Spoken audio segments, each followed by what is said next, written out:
Assalamualaikum dan salam sejahtera buat Encik Zulkifli bin Bahadur. Okay, saya Siti Syuhaidah Muhammad Noor akan membentangkan iaitu apa kurikulum.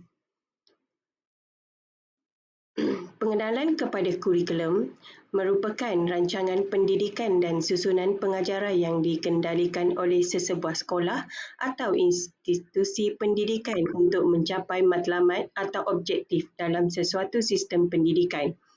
Kementerian Pendidikan Malaysia sentiasa komited dalam memperkasakan sistem pendidikan negara ke tahap yang lebih baik. Antaranya menerusi kurikulum persekolahan 2027 yang dirangka menggunakan pendekatan baharu dan bakal dilaksanakan pada tahun 2027 nanti. Difahamkan kerangka persekolahan baru ini merupakan usaha KPM untuk menambah baik sistem pendidikan di mana melalui pendekatan baru berasaskan standard dan kurikulum berorientasikan kompetensi akan digabungkan. Dan kurikulum berasaskan standard ini bermaksud KPM akan menetapkan sasaran yang harus dicapai oleh murid dalam pengetahuan, kemahiran dan juga nilai tertentu serta tahap tertentu di mana dalam kurikulum berorientasikan kompetensi ini menekankan keberhasilan proses pembelajaran yang holistik dan membolehkan murid mengaplikasikan pengetahuan, kemahiran dan sikap berasaskan standard yang telah ditetapkan.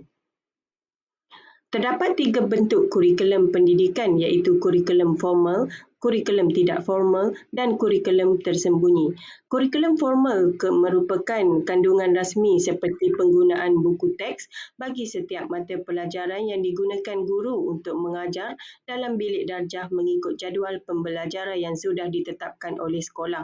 Manakala kurikulum tidak formal iaitu merupakan aktiviti pembelajaran di luar bilik darjah seperti aktiviti ko-kurikulum, bola sepak, badminton, Persatuan Bulan Sabit Merah dan Persatuan Puteri Islam dan kelab-kelab yang terdapat di sekolah iaitu kelab sains, kelab reka cipta yang menyokong pembangunan sosial dan kemahiran pelajar. Seterusnya iaitu kurikulum tersembunyi merupakan nilai dan sikap yang dipelajari secara tidak langsung melalui persekitaran di sekolah. Contohnya ialah berinteraksi dengan guru atau rakan dengan penuh adab dalam membentuk personaliti pelajar. Okey, kurikulum terdiri daripada beberapa komponen utama termasuklah objektif pembelajaran di mana matlamat atau tujuan yang ingin dicapai dalam pembelajaran yang memberi panduan kepada guru dan pelajar tentang hasil yang akan diharapkan. Seterusnya iaitu kandungan atau isi pembelajaran di mana pengetahuan, kemahiran dan nilai yang perlu dipelajari oleh pelajar ini termasuk mata pelajaran atau topik yang ditetapkan.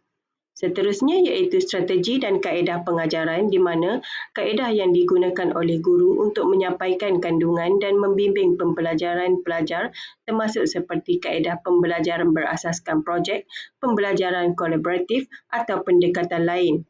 Seterusnya penilaian iaitu proses mengukur atau menilai pencapaian pelajar dalam memenuhi objektif pembelajaran yang boleh melibatkan ujian, peperiksaan, penilaian berasaskan projek atau portfolio. Akhirnya iaitu aktiviti pembelajaran di mana aktiviti dalam kelas atau luar kelas yang direka untuk mengukuhkan pengetahuan dan kemahiran yang dipelajari seperti eksperimen, simulasi, pembelajaran berdasarkan masalah dan aktiviti ko-kurikulum.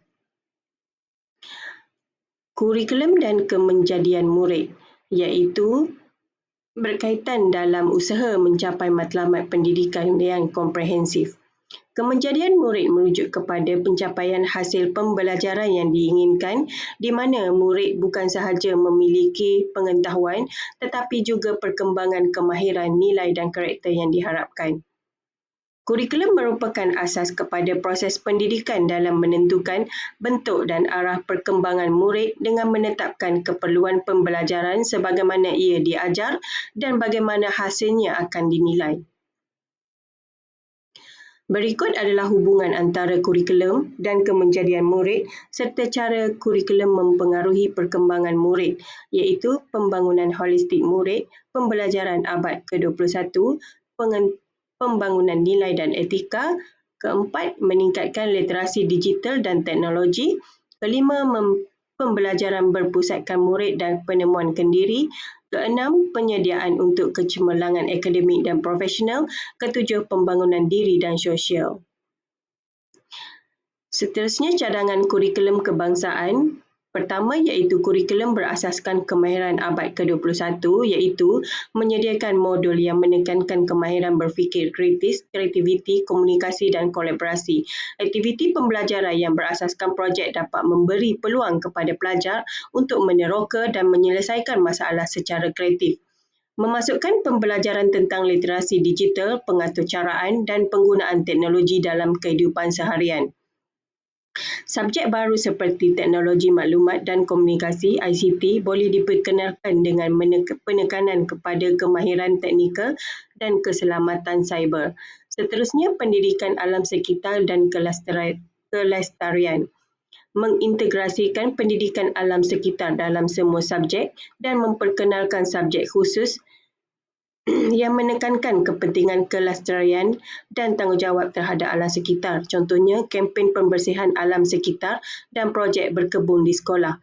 Selain itu, ia juga dapat mendorong pelajar terlibat dalam projek-projek komuniti yang berkaitan dengan isu-isu alam sekitar, memberi mereka pengalaman praktikal dan meningkatkan kesedaran tentang tanggungjawab sosial. Ketiga iaitu pendidikan moral dan kewarganegaraan iaitu dengan memperkenalkan modul pendidikan moral dan kewarganegaraan yang mengajarkan nilai-nilai seperti kejujuran, empati, tanggungjawab. Ini penting untuk membina watak dan akhlak pelajar. Seterusnya, mengajarkan pelajar tentang isu-isu global seperti hak asasi manusia, keadilan sosial dan peranan mereka sebagai warga global. Keempat iaitu pendekatan pengajaran berpusatkan murid iaitu student-centered learning. Contohnya, pembelajaran berdasarkan masalah problem-based learning iaitu dengan menggalakkan pelajar untuk belajar melalui pengalaman dan penyelesaian masalah dunia sebenar. Ini membantu mereka menghubungkan teori dengan praktikal. Selain itu, memberi kebebasan kepada pelajar untuk memilih projek atau topik yang mereka minati dalam beberapa subjek. Ini akan meningkatkan motivasi dan penglibatan mereka dalam pembelajaran. Kelima iaitu penggunaan teknologi dan pengajaran.